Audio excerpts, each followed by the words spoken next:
Hi, it's Tony Robbins. Happy New Year. Listen, how's your new year coming out so far? I know it's early. It's January 15th, and I thought I'd send you out this little video message because you know what that day means, don't you? January 15th is the cutoff. Statistics show that 95% of the people that actually made a New Year's resolution have already broken it by today. And that's if you even made a resolution. Now, if you're the exception to that, I'm thrilled for you, and I support you, and I say keep rocking it. But if you've missed, maybe I could drop you a quick little message or two here that can help you not only recover, but get way beyond just making some New Year's resolution and make some real lasting change in your life. I mean, think about it. Most people don't even make a resolution anymore. Why?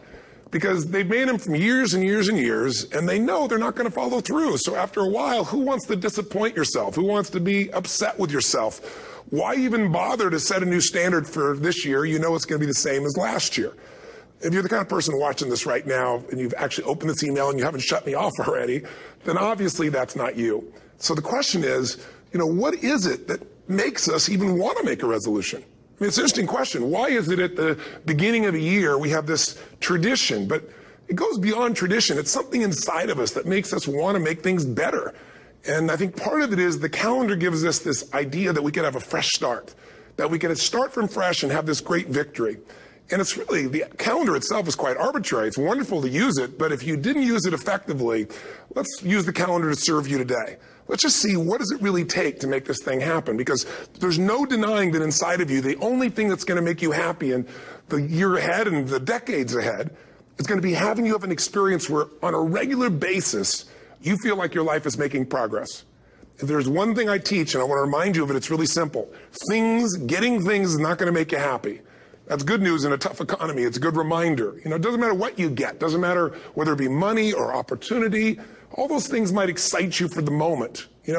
Even a relationship, as magnificent it may be, might be exciting for a while.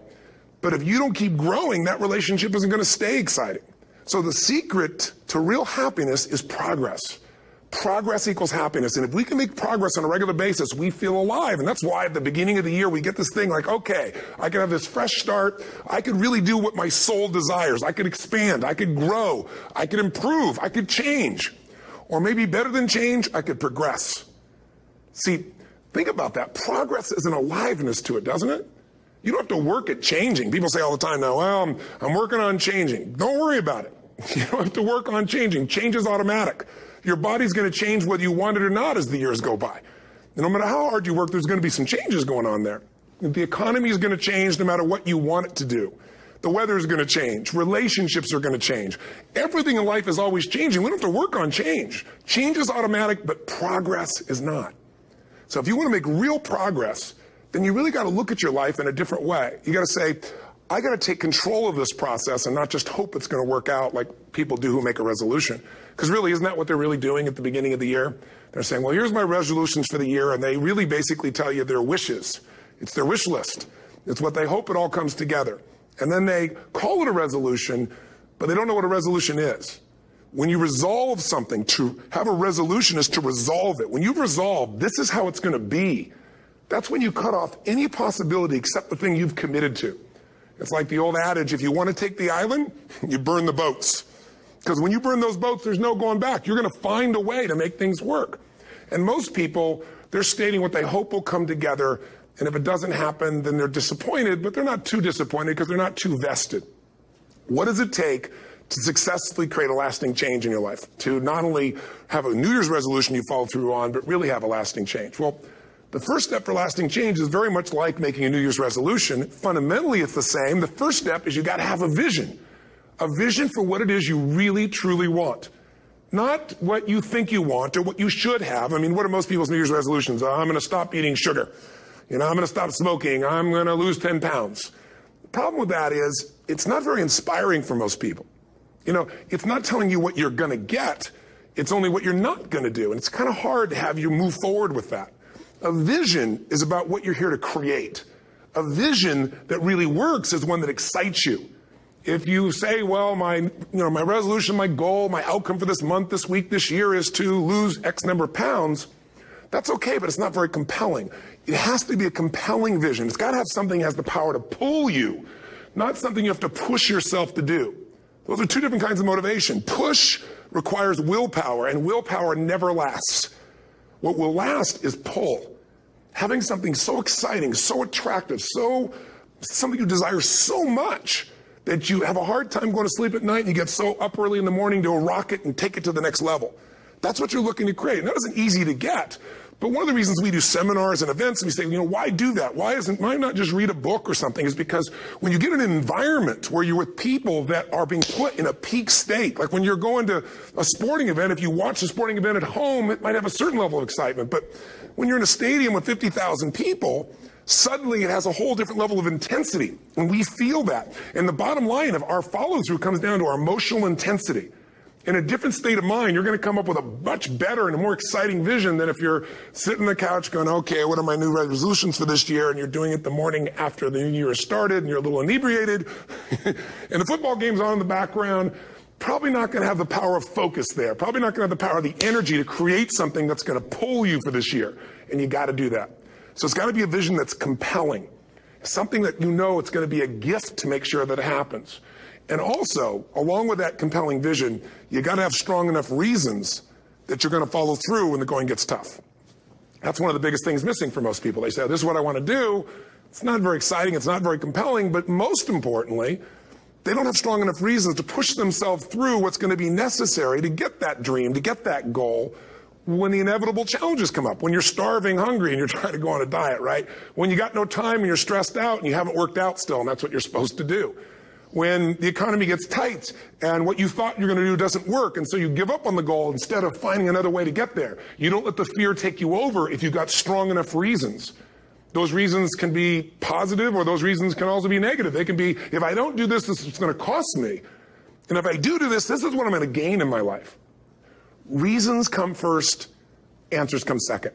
If you get a compelling vision and you got strong enough reasons that will push you through the tough times, you're going to do things other people don't do. Instead of collapsing, even if you get off target, you won't go, I blew it. You'll get right back on target, make the change, make things happen. And I know you've done this in many areas of your life. Just think about it again. I'm not teaching you something really new here today. I just want to remind you of what your soul knows. You got to change, you got to improve, and you got to go through a simple process fundamentally to make that progress. First step, vision that's compelling. Second step, make sure that there's strong enough reasons to follow through. Third step, you got to review it and feel it every day. I mean, anything. Have you ever had this happen in your life? Has there been anything in your life that you've ever wanted so badly? You were so desirous of it. You had such a hunger for it that you couldn't stop thinking about it. Could have been a career move, could have been when you were a kid, a car, it could have been a relationship, it could have been anything, but you were obsessed. You wanted to make this happen. You wanted to attract this to your life. You just wanted something. And you didn't even know how to get it. But it was so compelling to you. You kept thinking about it every day, envisioning it, imagining it, feeling it. And then stuff happened. And suddenly you started to attract people or situations to your life, and it just came together. Like, you didn't even have a total plan. It was just that it was so a part of your focus with so much intensity and emotion so often that it sensitized you to notice anything that could get you there. There's a part of your brain called the reticular activating system. For short, we call it the RAS. That part of your brain determines what you notice in the world.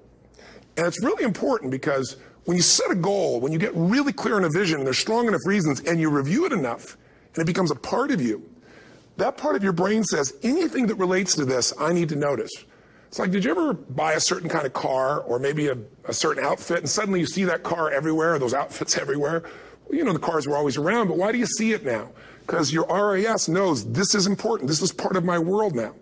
Similarly, when you really get clear and it's compelling and you're reviewing it every day, you've got strong reasons and you're reviewing it every day and you're feeling it, the brain becomes incredibly acute at noticing anything to get you to move forward. And so that's the power of this. So, you know, what do people do with a New Year's resolution? They come up with something they kind of want. It's not a compelling vision. They don't really have strong enough reasons, and they never review it again until they notice that they broke what they said they really want to make happen, because they didn't really resolve. If you resolve, you got the vision, it's compelling, you review it daily, and you feel it, you envision it, and you experience it. Simple as it sounds. Now, ultimately, what is this really about? Ultimately, if you're going to have lasting change in anything, you're really talking about just raising your standards. I mean, I always tell people, if you want to know how to change your life, I give it to you in 3 words, boring as it sounds: raise your standards. And what does that mean? corny as it sounds. Raise your standards. Oh, thank you for the breakthrough thought, Tony. I'm glad I wasted my time watching this little email with you. But think about it. Lasting change is different than a goal. You don't always get your goals, but you always get your standards. Maybe it would help you is to think about it this way. I try to explain standards to people with a different set of words. Think of it as everybody in life gets their musts. They don't get their shoulds. Like, think about it. Most people have a list of shoulds, don't they? Don't you have a list of the shoulds, things you should do, you should follow through on? I should lose some weight, I should work out more, I should make more calls, I should respond more rapidly to my email, whatever, you know? I should get into the office earlier, I should be, more confident. Whatever your should list is, people love to have their should list be met, but it's kind of like New Year's resolutions. If it does, it's really exciting, but if it doesn't, which is most of the time, it's a little disappointing, but you kind of know it's not going to happen. But when you decide something is a must for you, an absolute must, when you cut off any possible, you say, I'm going to find the way or I'm going to make the way. Human beings, when they resolve things, when they make a real resolution inside themselves, which is they raise the standard and they make it a must, they find the way. Think about it in your own life. Haven't you had some area of your life where you raise your standard and your life has never been the same? Maybe at one time in your life you smoked cigarettes, or you did something and you did it for years and you kept trying to change it and kept telling yourself I should. And then one day something happened. Something just clicked you over. Something took you over that kind of tipping point. And inside yourself you said no more. And it was a very, very different experience, wasn't it? Something inside of you shifted.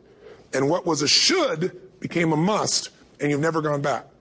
Is there an area like that in your life you can think of? Again, did you ever smoke cigarettes? Did you ever eat a certain way, drink a certain form of alcohol, and then finally say no more, and you just don't go back? And notice this, it doesn't really take any willpower anymore. Because somewhere when we make this click, when we make something a must, we attach ourselves to it. It becomes part of our identity. And one thing I've learned in the last, 33 years of working with people from now over 100 countries, 4 million people, is human beings absolutely follow through on who they believe they are. If you said to me, well, I'm really going to work hard to stop smoking, but, I've been a smoker my whole life, and I am a smoker. I know your days are numbered. You're going to be back smoking cigarettes again, because we all act consistent with who we believe we are. I tell people the strongest force in the whole human personality is this need to stay consistent with how we define ourselves. If you define yourself as somebody who is really conservative, you're not going to be crazy and act nuts unless you're really drunk or something, and then you can say it's the alcohol, when it's really just you finally getting permission to be yourself. The alcohol is your excuse. If you're a really crazy person, you act crazy, outrageous, playful. You don't act conservative because that's not who you are. Very often people say, well, I can't do that. I'm not that kind of person. And I always say to people, really, when did you define yourself? I mean, really, how many years ago did you come up with what you could and couldn't do in your life? How many years ago? Most people, if they really look at how they're living their life today, it's based on a set of standards, a set of beliefs that they made choices about 10, 20, 30 or more years ago. I mean, very often we made decisions in our youth or very young about what to believe, about what we were capable of, about who we are as a person, and that becomes the glass ceiling, if you will, that controls us. There's a corny metaphor, but it's true. I remember one time I was with my family at the circus, and there was a person there, and they had this big, giant elephant. And you look at this elephant, and they take this little rope, put it around the elephant's neck, and they drive this stake into the ground. And I mean, you look at this, and you know that elephant could rip down the entire tent with almost no effort. And yet, the elephant doesn't struggle, doesn't try. Why? Because the elephant's conditioned. And they take that elephant and condition the elephant when it's a baby elephant. That's how they train him. When it's a little baby elephant and it doesn't have the power yet, they put a big rope around it and they drive this huge stake in the ground, and the elephant fights and fights and fights. And one day, finally, that elephant decides, I'm not capable of pulling this out. And once that becomes the definition of an identity of anyone, an elephant in this case, they don't even try anymore. It's just who I am, that's how it is, that's just the way it is in my life. I'd like to ask you to take a look at any place you've got a limitation and ask yourself, when did I decide to accept that limitation? And you may not even see it as a limitation. You might see it as just that's who I am. But so often in our lives, we've adapted to be a certain way so that we don't fail or so that people will like us or respect us, but it's not necessarily who we are. Joy comes when you're spontaneous. It's really hard to be truly happy when you're not being yourself. And most of us have no clue who we are. And so a big part of my work, if you've ever been to an event, you know, is to get people to do things spontaneously without thinking, because that's when the real you shows up. That's when the energy comes alive. And when you do that, when you start to connect to your true nature, suddenly there's energy available for you to set a higher standard for what you want in your life. That's what this is really all about. And when I talk about standards, when I talk about, you know, shoulds versus musts, think about your own life. I know there have been areas in your life where some point in time you just shifted and you raised the standard and your life changed. Because whatever people have their identity attached to, they live. We live who we believe we are. That's just how it works. It's just kind of like, I'll give you an example. Look at your physical body. Your physical body today is an absolute reflection of only one thing. Not your goals, not your desires, but your standards. The identity you have for yourself. If your standard is you're an athlete, then there's a certain amount of strength, a muscle tone, and energy that's available in your body on a regular basis because that's who you are. And so you do whatever's necessary to maintain that identity. Again, the strongest force in the human personality is this need to stay consistent with how we define ourselves.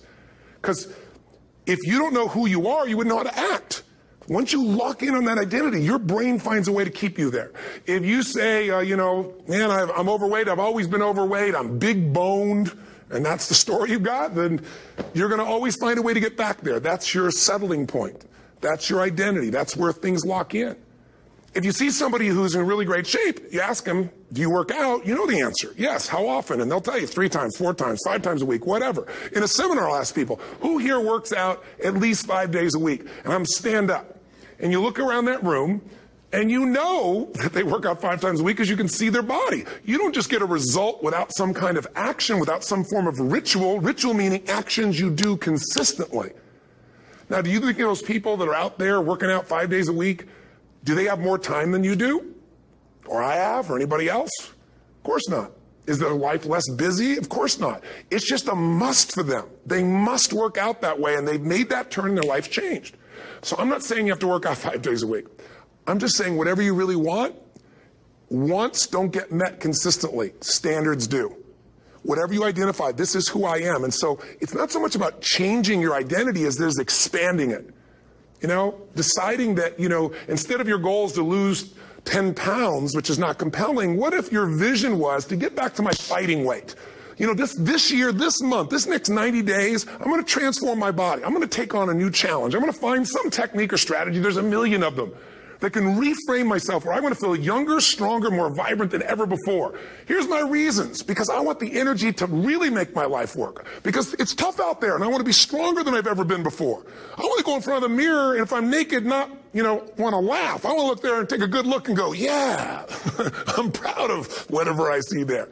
Whatever it takes, something's going to make you laugh, smile, something that's going to tease yourself, but something's going to move you to another level. If you identify yourself in a new way and you own that every day, and that becomes the standard of how you live, you'll find the way to make that standard real. Money's the same way. Think about it. It doesn't matter what's happening, quote unquote, in the marketplace. People that make money find a way to make money no matter what, don't they? I mean, most people's standard is to pay their bills. So that's what most people find a way to do, even when economic times get tough. Most people, if that's their absolute standard, they find a way. Some people's standard is pay their bills most of the time. And so most of the time they do. Some people's standard is not just to pay their bills, but to take care of their family and maybe even some of their friends. And they find a way. In fact, you know, some people may be in a family where they don't have enough money. They barely have money to pay their bills. They work their guts out. And then somebody, their mother, their father, somebody else, their sister gets ill, and there's not enough money to take care of it. Nobody else has money in the family. They don't either, but they find a way to get that money to take care of their mother or father, don't they? And pay their bills. They never could do it before. Why? The situation made them raise their own standard. And not everybody does that. Somebody else in the family might have money and still not take care of their mother. It all comes down to the inner game, my friends. Changing your life is a change in the inner game. The outside world you can't control, but you have absolute control over this one if you learn the dynamics of what shapes you. And identity is one of those simple, clear, fundamental basics that if you start to shift it, everything else will shift in your life as well. Some people, by the way, have to have more than enough money to do what they want, when they want, where they want, with whomever they want, contribute the way they want. And if that's their must, they find a way. I know that sounds overly simplistic, but it's true. You know, somebody once said you could take all the money in the world out of the hands of everybody, out of all the wealthy people in the world who are really successful, give it to other people. It wouldn't take too long. Those people would have it back in their hands. It's not because they're manipulative. It's because they have a standard. Some are manipulative, don't get me wrong, but they've got a standard of what they're going to find a way to make happen. I'm just simply saying to you, take those 3 magic words and live them. Raise your standard. And if you really want to do it, then I'll tell you the most important secret. Have you ever done this? Have you ever told yourself you're raising your standard? Okay, I'm going to go make this happen. I'm going to go make this much money. I'm going to transform my kids. I'm going to create the ultimate relationship in my life. I'm going to transform my body, whatever it is. And then you don't have strong enough reasons and you don't use it. You don't follow through. It's because you didn't back up your standards with what makes those standards real, and that's rituals. Rituals are where the power is.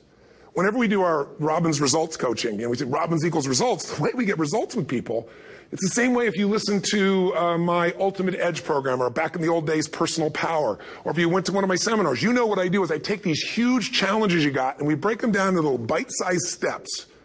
Little things you do each day that after you do them, you get so much momentum that it's easy to succeed. You're not overwhelmed. You have these victory day after day after day on little things. If you went to Ultimate Edge, I'm sure you learned about the hour of power, or the 15 minutes to be able to be fulfilled, or 30 minutes to thrive, where you literally just condition your body and emotion with a couple little rituals. So it doesn't matter what's going on in your world. You feel that strength, and it's not fake. It's not some pump up. It's coming from inside you, and it works. Rituals define us. See, all the results in your life are coming from your rituals. They start with a standard and then have rituals that follow it up. Like, for example, if you are where you want to be physically, you have very different rituals than if you're not where you want to be physically. If you're overweight, you and I both know you got a different ritual than if you're physically fit. Completely different. You get up in the morning, what's the first thing you do if you're fit? Your shoes are there, you roll over, doesn't matter how you feel, you put on your shoes, you lace them, you start walking, or whatever that ritual is. If you're overweight, you roll over and you have a very different ritual. You might roll over several times to turn the alarm clock off. You go in and get your mocha, smocha, whatever, special coffee. You stop by at Starbucks, whatever the case may be. You have your nice sugar muffin. It's supposed to be really nice for you. Whatever you do, it's a different ritual. If you have a great, passionate relationship, you have very different rituals in how you come home than if you have a lousy relationship. When you come home and the first thing you do is you're tweeting somebody, or you're emailing, or flipping on the news, or you don't even come home. What are the rituals? Whenever I study people that are successful, what I look for is what's the standard they hold themselves to? And then what are all those little rituals that add up? Because think about it. Success and failure are not giant events. They don't just show up. You don't just suddenly become successful or suddenly have this cataclysmic event that makes you fail. It may look that way, but failure comes from all the little things. It's failure to make the call. It's failure to check the books. It's failure to say, I'm sorry. It's failure to push yourself to do things physically that you don't want to do. And all those little failures day after day come together until one day some cataclysmic event happens and you blame that. That event happened because you missed all the little stuff. Do you agree with me? And success, by the way, is not some overnight event. It's all these little things. Success is having a vision. Success is making it compelling. Success is really seeing it and feeling it every day with strong enough reasons. Success is feeling the sense that I'm here to grow and I'm here to give something to the world more than just myself. Success is caring about other people. Success is calling and saying, I love you in the middle of the day for no damn reason. Or sending a note. That'll change your relationship. Have a ritual of something funny, playful, or a surprise you do. How many relationships are dead today because they have no surprise rituals anymore? You need to have some rituals, some cool things you do that nobody else does that gives you a better life than anybody else has. All the little stuff. That's where success comes from. In business, it comes from delivering more than anybody could imagine. All those little things add up. People go, wow, that's who I want to do business with. It's true in any area of your life. So if you look at somebody who's really successful and you think, wow, they're so amazing, they're such a genius, you got to dig underneath and you got to remember something. People are rewarded in public for what they've practiced for years in private. Myself and my business people say, how do you get up and speak? And you have no notes and you go for 3 days and nights and the room is like, everybody's wired and it's incredible. It's like a rock concert. How do you do that? How do you have that confidence? Oh, it's not confidence, it's experience now. But I did so much behind the scenes and I still do to make things right. How many people would know that since the time I was 17 years old, before I walk out on stage, still do to this day, wouldn't need to do it, but I still do it, I never walk out there without being in an absolute peak state of mind. You know, there are days my back is hurting, my throat is hurting, or I may have had a challenge, or my father passed away, and I've still got to deliver for these people because my standard is give my all every time. Every event has to be better. Talk to anybody who's been to our events for 5, 10 years, some of our trainers, and I'll say, I don't know how he does it. He always finds a way to make it better. That's not an ego thing. That's a standard in me. I have to find the way.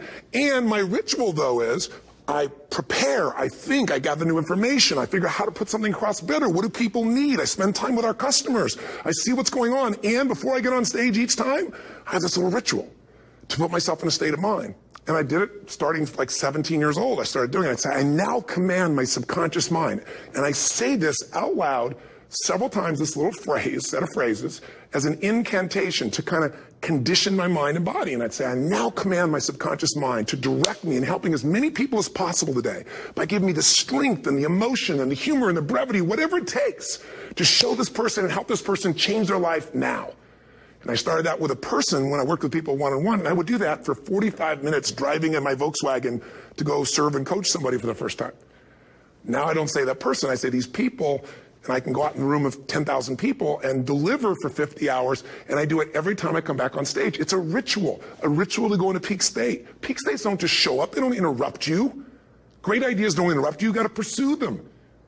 I talked to Michael Jordan, I'll never forget, at the peak of his career, and got to watch his final game, saw him backstage and spent some time with him, and it was a pretty exciting time. He was the greatest basketball player I think that ever lived and has ever lived. And I asked him, I said, what sets you apart, Michael? What is it? And is it God-given talent, ability, skill? What is it? And he said, Tony, he said, I can shoot you straight. It's not, me trying to act humble. He goes, I have a lot of talent, a lot of God-given talent, a lot of skill. I've worked really hard. But he said, really, it's my standards. He said, every day I demand more from myself than anybody else could humanly expect. I'm not competing with somebody else. I'm competing with what I'm capable of. Magic formula.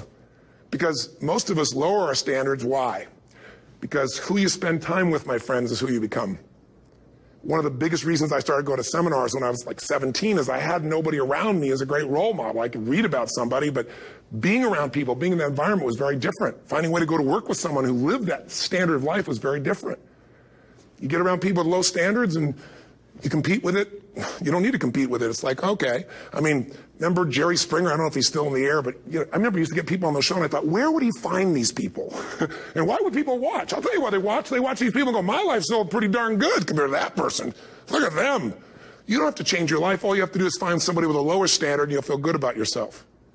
But if you feel that good feeling, it's an illusion. The only thing that's going to make you happy, my friend, in this year or any other, is to step up. It's to raise the standard. It's to discover what you're capable of and feel that incredible power of pushing through whatever's holding you back and get to the other side of more of your true self. That's what this game's all about. And look at the best of the world in anything. Tiger Woods, what's his vision? To win golf tournaments? No, to be the best that ever lived. That's his goal. That's his vision. But here's what's interesting. He backs it up with rituals. If you just have a vision and you don't have the rituals, stop lying to yourself. His rituals are, he started doing things nobody did before. He went and started lifting weights. Golfers lifting weights? No way. He went out and he changed his swing when he was the best in the world because he realized in order to be the best that ever lived, he's going to have to change his swing. If you know anything about golf, you don't change your swing when you're the best. And he went and retrained himself because he has different rituals than other golfers. Now many people are modeling his rituals to get better. It's amazing. You look at somebody like Michael Phelps, the 2008 swimmer, won 7, only 2 people, I think, in history, if I remember correctly, that have gotten 7 gold medals in one session. And here's a guy, he's got number 6 under his belt, and he's exhausted, and he's going in for that final swim. I'm sure you remember. And how does the guy win? By 1/100th of a second. Do you think that was some massive skill that got him over the top? Or was it a standard that says, this is who I am? I am the champion. And no one is taking this from me. And somehow in those final milliseconds, 1/100th of a second, he pushed himself just beyond his competitor. But you know about Michael Phelps? What allowed him to be able to push beyond that moment is his rituals. Go study the guy. Most people who swim have these unbelievable workouts. He does 2 and 3 of those workout sessions a day. All the other swimmers in the beginning thought he was insane. You're going to overtrain. You can't do that. It's not physically possible. But he had a standard and the rituals to back it up. So here's my final message to you, because I've gotten carried away. I thought I was going to send you like a 5-minute message. But as you can see, there's no script here. It's just me going a little crazy with you. But I want to really see you get what you want this year. Don't let this year be like last. And if last year was great, still don't let it be that way. Raise the standard. If your life is perfect and extraordinary, you darn well know you're not going to be happy unless you keep making it better. That's what makes us feel alive. It's not what we get that makes us happy. It's who we become and what we're able to give because we become more. That sense of contribution is what creates the deepest meaning. So here's my assignment for you if you want one. If you want to go from conversation to some action, here's a simple thing to do. What's an area of your life right now that you really want to improve? What's an area that's important to improve? If your body's great, how about your career? If career's great, how about your relationships? Intimate one especially, or your kids, or your relationship with your creator, your spiritual side of your life. Or is it your finances? Figure an area that really matters. Decide on that area. Number one, write down what your life is like in that area right now as specifically as possible. So you might say, well, I'm 13.5 pounds overweight, whatever the weight is, whatever the situation is, or my body fat's like this, or I wake up exhausted in the morning, and you write the truth of where you are right now. So you're real clear. Or I'm not in a relationship. I say I want a relationship, but I'm not in one, and I don't seem to find them. All the good ones seem to be gone is my belief. And I really do want one, but I don't have it. Whatever your definition. Or I'm in a relationship, and God, I wish I wasn't in a relationship. I'm planning my escape. Wherever you are. Or I have a wonderful relationship. We love each other, but there just isn't enough passion. Just write the truth of where you are. The area you want to change, but write how it is. And then the second step is, this is where you got to be really honest with yourself. What are the rituals that have put me there? Because whatever results you're getting, even if you don't like the results, there's some rituals that are keeping you in that place. There's some rituals of what you eat or don't eat, how you move or don't move, how you sleep or don't sleep. There's some rituals in the lack of variety or spice or energy or focus in an area. There's something you're doing, and it's usually not one thing. It's a bunch of little things that you kind of do consistently whenever you think about getting in a relationship, whenever you think about working out, whenever you think about money. You get yourself in a state of overwhelm. You start thinking about all the things you can't control. Just write down all the rituals you have, and then here's the third step. What do you want? What's your vision? And be really specific. I want to be my fighting weight. I want to be the strongest I've ever felt. I'm going to turn whatever it is, be specific. And then, last step, number 4, what are the rituals that'll get you there? What would you need to do differently each morning if you're going to be that kind of energy, that kind of strength? How often would you work out? What days would you work out? What time? A ritual is something you do consistently, usually at a specific time, so it becomes automatic. Let me tell you something. Willpower doesn't last, but rituals can last a lifetime. I bet you have some rituals in your life right now you've been doing for years, even though some of them don't serve you. I'm just saying, wake yourself up. If you want a new year and a new life, you don't need to start on January 1st. Start today. Start with this little video.